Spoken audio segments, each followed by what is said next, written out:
ನವಲಗುಂದ ಪಟ್ಟಣದ ಪುರಸಭೆಯ 5 ಅಂಗಡಿಗಳು ಹೃದಯ ಭಾಗದಲ್ಲಿರುವ BSNL ಆಫೀಸ್ ಎದುರಿಗೆ ಇರುವಂತಹ ವಾಣಿಜ್ಯ ಸಂಕೀರ್ಣಗಳಿಂದ ಪುರಸಭೆಗೆ ಆದಾಯ ಬರುತ್ತಿತ್ತು.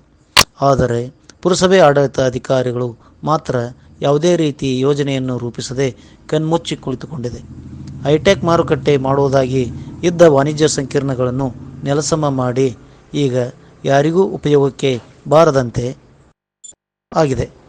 3-4 ವರ್ಷಗಳಿಂದ ಈ 5 ಅಂಗಡಿಗಳಿಂದ ಬರುವಂತಹ ಆದಾಯದಿಂದ ಪುರಸಭೆಯು ವಂಚಿತವಾಗಿದೆ.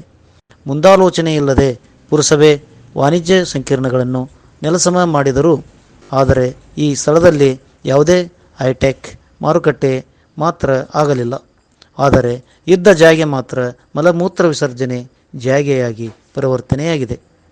ಈ ವಾಣಿಜ್ಯ ಸಂಕೀರ್ಣದಲ್ಲಿದ್ದ ಬಾಡಿಗೆದಾರರು ನೆಲಸಮ ಮಾಡಿರುವ ವಾಣಿಜ್ಯ ಸಂಕೀರ್ಣಗಳನ್ನು ಹೊಸದಾಗಿ ನಿರ್ಮಿಸಿ ಕೊಡುತ್ತೇವೆಂದು ಪುರಸಭೆ ಅಧಿಕಾರಿಗಳು ಹಾಗೂ ಜನಪ್ರತಿನಿಧಿಗಳು ಭರವಸೆ ನೀಡಿದ್ದರು. ಆದರೆ ಇಲ್ಲಿಯವರೆಗೂ ಈ ಜಾಗೆಯಲ್ಲಿ ಹೊಸ ವಾಣಿಜ್ಯ ಸಂಕೀರ್ಣ ಮಾತ್ರ ಕಂಡಿಲ್ಲ. ಈ ವಿಷಯವಾಗಿ ನವಲಗುಂದ ಪುರಸಭೆ ಧಾರವಾಡ ಜಿಲ್ಲಾಧಿಕಾರಿಗಳಿಗೆ ಮನವಿ ಸಲ್ಲಿಸಿದರು. ನಮಗೆ ನ್ಯಾಯ ಸಿಕ್ಕಿರುವುದಿಲ್ಲವೆಂದು ಈ ಅಂಗಡಿಯಲ್ಲಿ ಬಾಡಿಗೆ ಇದ್ದಂತಹ ಬಾಡಿಗೆದಾರರು ತಮ್ಮ ನೋವನ್ನು ಪ್ರಜಾಧ್ವನಿ ಕನ್ನಡ ನ್ಯೂಸ್ ದೊಂದಿಗೆ ಹಂಚಿಕೊಂಡಿದ್ದಾರೆ. ಪುರಸಭೆ ದಿವ್ಯ ನಿರ್ಲಕ್ಷ್ಯಕ್ಕೆ ಸಾರ್ವಜನಿಕರು ಹಿಡಿಶಾಪ ಹಾಕುತ್ತಿದ್ದಾರೆ.